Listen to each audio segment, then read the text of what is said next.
አሁን እኩለ ሌሊት ነው የሚለውን ትቶ አሁን በትክክል እኩለ ሌሊት ነው እንዲል አድርገው ነበር። ሻሁ ይህንን ሲሰሙ ኮድ መሆኑን ገልጾላቸው ወጣ። ቢቢሲም ያንኑ አደረገ።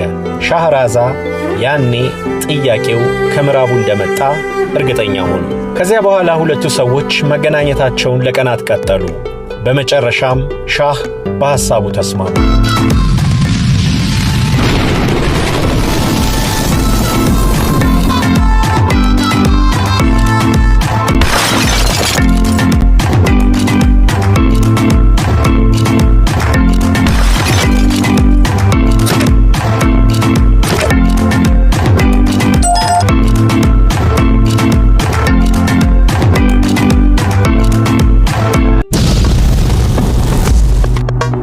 አባቴና አያቴ ስለ አፍሪካ ቆይታቸው የጻፉትን አስታውሳለሁ።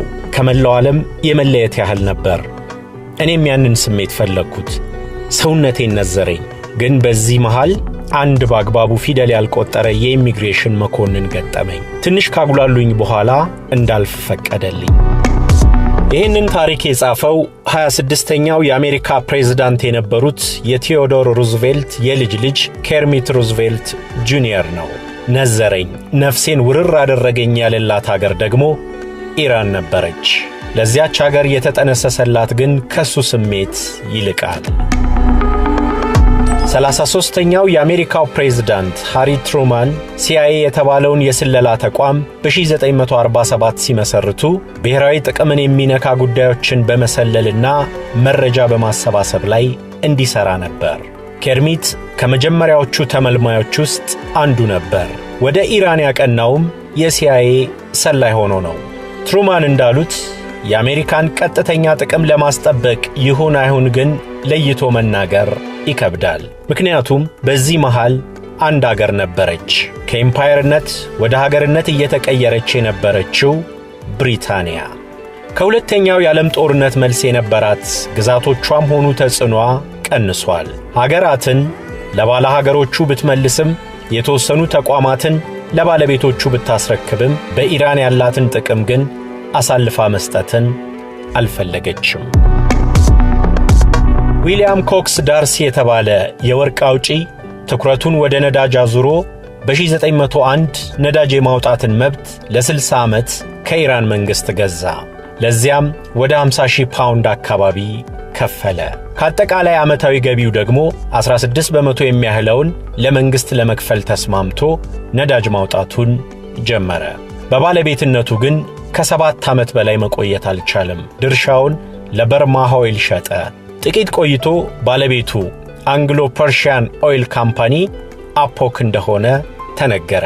በዚህ ተቋም ምክንያት ብሪታንያ 51 በመቶ ትርፍ ማጋበስ ጀመረች። ኢራን ግን ግማሹን እንኳን ማግኘት ሳትችል ቆየች። ጉዳዩ ግን የገንዘብ ጥቅም ብቻ አልነበረም። ቀን ቀንን እየወለደ ሲመጣ ነገሩ የሉዓላዊነት ጥያቄም ተነሳበት። ማንኛውም ሰው የነዳጅ ማውጫው አካባቢ ሥራ መስራት ካለበት የአውጪውን ድርጅት ፈቃድ ማግኘት ግዴታ ነበር።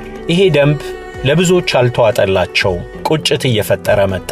በዚህ የተከፉ ሠራተኞችም በ1951 ተቃውሟቸውን አሰሙ። ተቋሙን በአመፅ ዘጉት። በጊዜው የነበሩት ጠቅላይ ሚኒስትር ሞሐመድ ሞሳዴቅ ለሠራተኞቹ ቅሬታ መልስ ሰጡ። በዚያው ዓመትም ንብረቶቹን ለመመለስ የሚያስችል ሕግ አወጡ። ይሄ በብሪታንያ መንግሥት ጥርስ ውስጥ ከተታቸው። የዓለም አቀፍ ፍርድ ቤቶች ድረስ የደረሰ ክርክር አደረጉ። ለዓመታት የሚዘልቅ የቀረን ውላለን ለሚለው የእንግሊዞች ጥያቄ አገሬ የተዋዋለችው ከግል ድርጅት ጋር እንጂ ከመንግሥት ጋር አይደለም ነበር የሕግ ምሩቁ የጠቅላይ ሚኒስትሩ ሞሳዴቅ ምላሽ። ማዕቀብ ቢጥሉም ማንም ከኢራን የመጣ ነዳጅን እንዳይገዛ ብለው ቢያሳምጹም ሞሳዴቅ ለእንግሊዞች ዛቻ አልተንበረከኩም። በጀታቸውን በመቀነስ የነዳጅ ገንዘብ የማያስፈልጋቸውን ፕሮጀክቶች ብቻ በመስራት ለመቋቋም ሞከሩ። የእንግሊዝ የውጭ ጉዳይ ሰዎች ግን ተስፋ አልቆረጡም። የመንግሥት ግልበጣን አሰቡ። ግን ያሰቡትን ማሳካት አልቻሉም። ከበዳቸው። ሴራቸውን ቀድሞ የሰሙት ሞሳዴቅ በቴህራን ያለውን የብሪታንያን ኤምባሲ በ1953 ዘጉት። በዚህ ጊዜ ብሪታንያ የአሜሪካን እገዛና ድጋፍ ፈለገች። አሜሪካኖቹን አግዙን ብለው ጠየቁ። በጊዜው የአሜሪካ ፕሬዝዳንት የነበሩት ትሩማንም ሆኑ ቀጥለው ፕሬዝዳንትነቱን የተረከቡት አይዘናወርም ልመናውን በቀላሉ ሊቀበሉት አልቻሉም። በድጋሚ ወደ ጠቅላይ ሚኒስትርነት የመጡት ዊንስተን ቸርችል አይዘናወር ፕሬዝዳንት ሆነው ስልጣን ከመቀበላቸው በፊት በኒውዮርክ ተገናኝተው ነበር። አይዘናወር ግን የሰጧቸው ምላሽ ስለ ኢራን ምንም መስማት እንደማይፈልጉ ነበር። እንግሊዞቹ በተደጋጋሚ ቢወተውቱም በድርድር ፍቱት ከሚል መልስ ሌላ ማግኘት ግን አልቻሉም። በጊዜው አሜሪካንን ከእንግሊዝ ለይተው የሚያዩት ሞሳዴክም በተደጋጋሚ ለአይዘናወር በማዕቀቡ ምክንያት ሕዝባቸው እንደተጎዳ ለማሳወቅ ይሞክሩ ነበር። የብሪታንያ ሰዎች አሜሪካን ደጅ የሚጠኑበት ተጨማሪው ምክንያት ዕቅዳቸውን ተግባራዊ ለማድረግ የሚያስፈልገውን ወጪ በራሳቸው መሸፈን አለመቻላቸውም ነበር። አሜሪካን ስቦ ወደ ጉዳዩ ለማስገባት በጊዜው ከኮሚኒዝም ሌላ ወጥመድ አልነበረም። የኢራን ጉዳይ በጊዜ ካልተፈታ ቀጣዩዋ ሰሜን ኮሪያ የመሆን ዕድሏ ከፍተኛ ነው ሲሉ አስጠነቀቁ። የውጭ ጉዳይ ሚኒስትሩ ጆን ፎስተር ዳላስና የሲአይኤው አለቃ ወንድማቸው አለን ዳላስ ይህንን ስጋት አጋነው ለመሪያቸው አስተጋቡ። አይዘናወር በመጨረሻ ወሰኑ፣ ፍቃዳቸውንም ሰጡ። የሁለቱ አገራት የስለላ ተቋማት አለቆች በቆጵሮስ ተገናኝተው ዕቅድ አወጡ።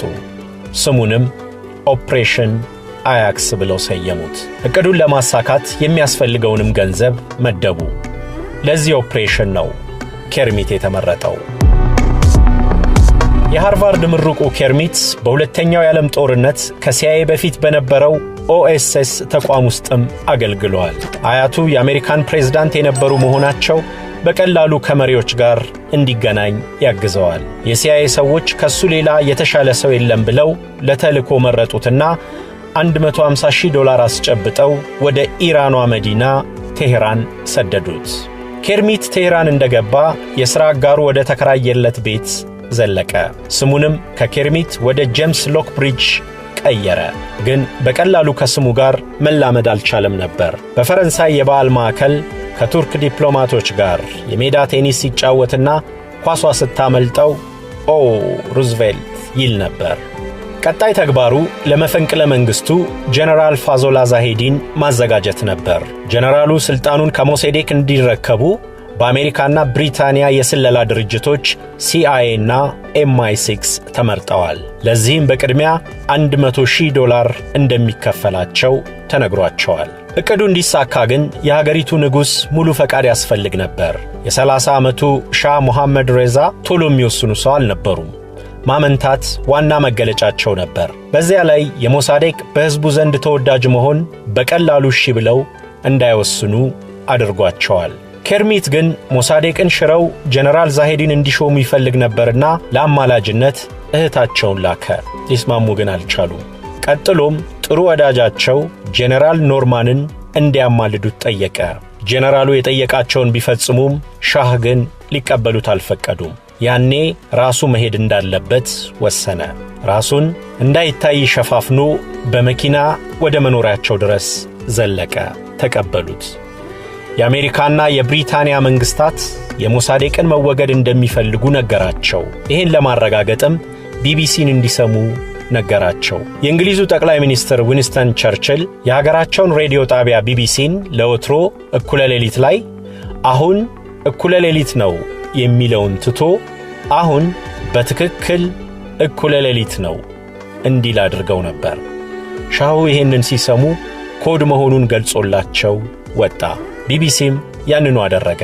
ሻህራዛ ያኔ ጥያቄው ከምዕራቡ እንደመጣ እርግጠኛ ሆኑ።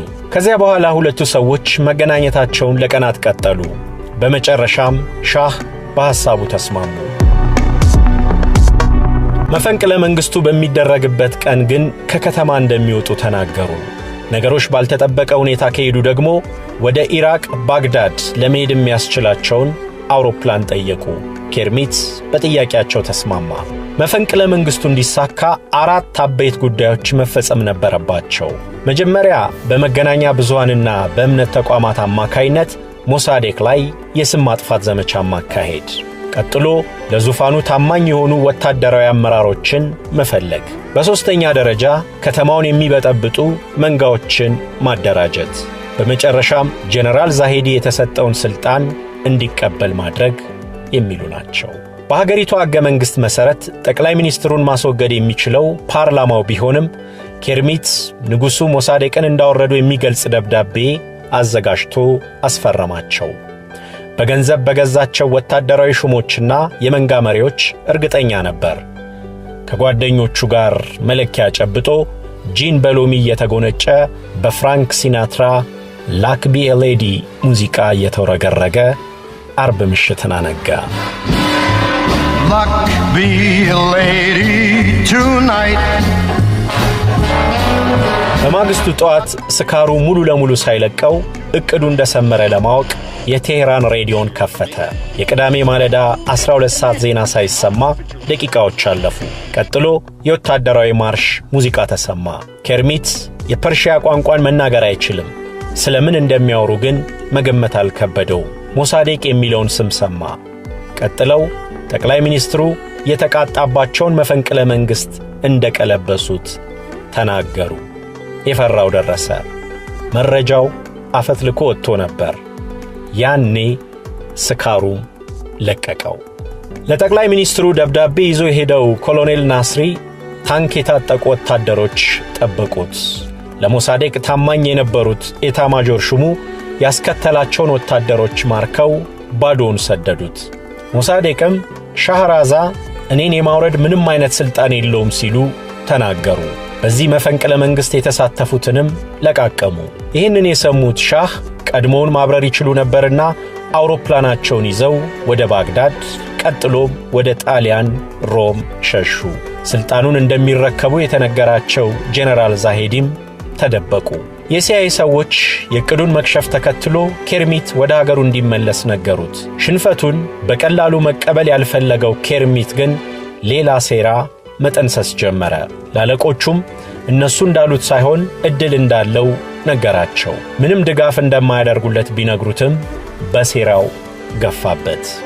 አዲሱ ዕቅዱን ቀድሞ የነገረው ለጄኔራል ዛሄዲ ነበር።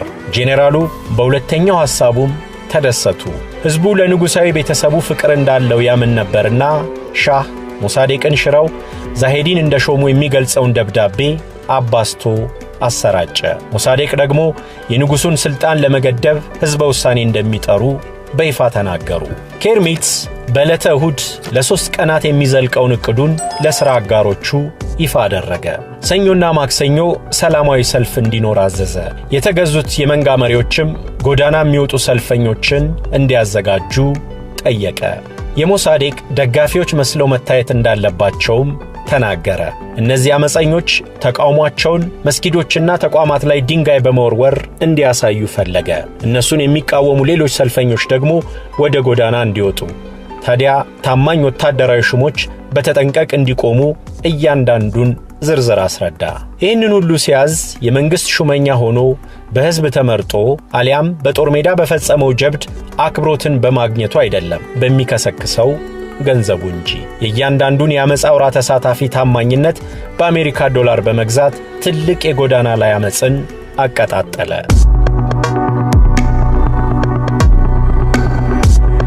ብሔርተኞቹና ኮሚኒስቶቹ ባለማወቅ የኬርሚት መንጋዎችን ተከትለው ወደ ጎዳና ወጡ። ንጉሡን ሻህን ተሳደቡ። ምስላቸውንም በአደባባይ አቃጠሉ። በዚህ መሃል የፖሊስ ኃይሉ ምንም አይነት እርምጃን ባለመውሰድ የጠቅላይ ሚኒስትሩን ትዕዛዝ ሲጠብቅ ቆየ። ኬርሚት ቀጥሎ ያደረገው በኢራን የአሜሪካ አምባሳደርን ወደ ጠቅላይ ሚኒስትሩ ቢሮ አቅንተው ቅሬታቸውን እንዲያቀርቡ መጠየቅ ነበር። አምባሳደሩ የአገሬ ሰዎች በሰልፈኞቹ ስጋት እየገባቸው ነው ሲሉ ስጋታቸውን አጋሩ።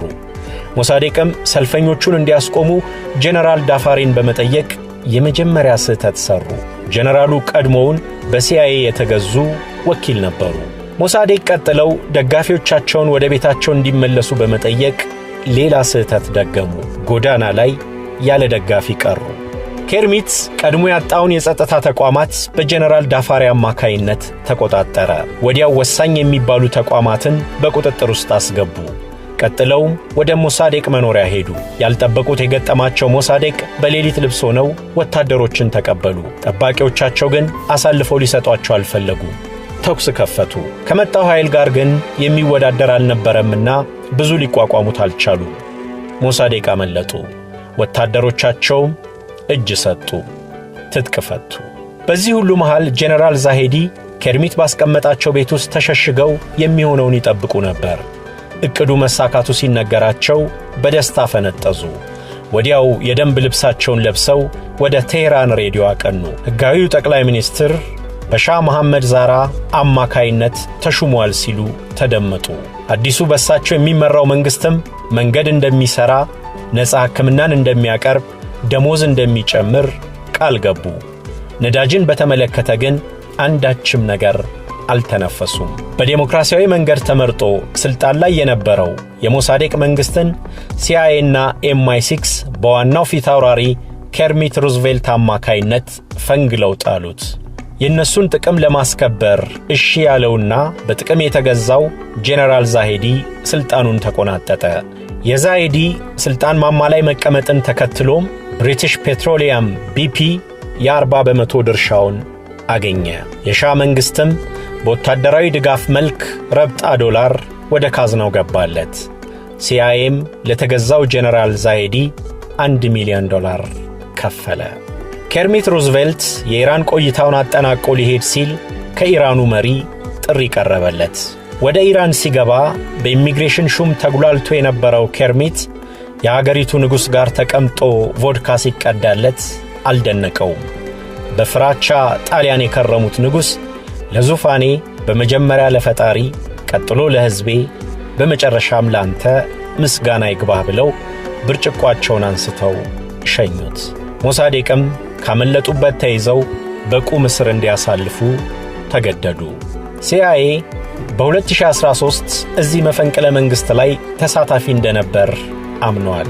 ኬርሚት ሩዝቬልት ጁኒየርም ካውንተር ኩ The Struggle for the Control of Iran በተሰኘ መጽሐፉ ላይ ክስተቱን ተናዟል። የብሪታንያው የስለላ ተቋም MI6 ግን አሁንም ከደሙ ንጹሕ ነኝ ይላል። ይህ ኦፕሬሽን የአሜሪካና የኢራን ግንኙነት ላይ ትልቅ ጥቁር ነጥብን የጣለ ክስተት ተደርጎ ይቆጠራል። በ1979 ለተቀጣጠለውና የሻሁን መንግሥት አሽቀንጥሮ ለጣለው የኢራን አብዮትም አንድ እርሾ ነበር ማለት ይቻላል። ኦፕሬሽን አያክስን የመራው ዋናው የሲአይኤ ሰው ኬርሚት ሩዝቬልት ጁኒየርም ከዚህ ኦፕሬሽን በኋላ ብዙም ሳይቆይ ሲአይኤን ለቆ በተለያዩ የግል ሥራዎች ላይ ተሰማርቶ ቆይቷል። ከዚህ ውስጥ መካከለኛ ምስራቅ አገራት ላይ የሚሰሩ የአሜሪካ ኩባንያዎችንም ሲያማክር ቆይቷል። በመጨረሻ 2000 ላይ በ84 ዓመቱ በልብ ድካም ሕይወቱ አልፏል።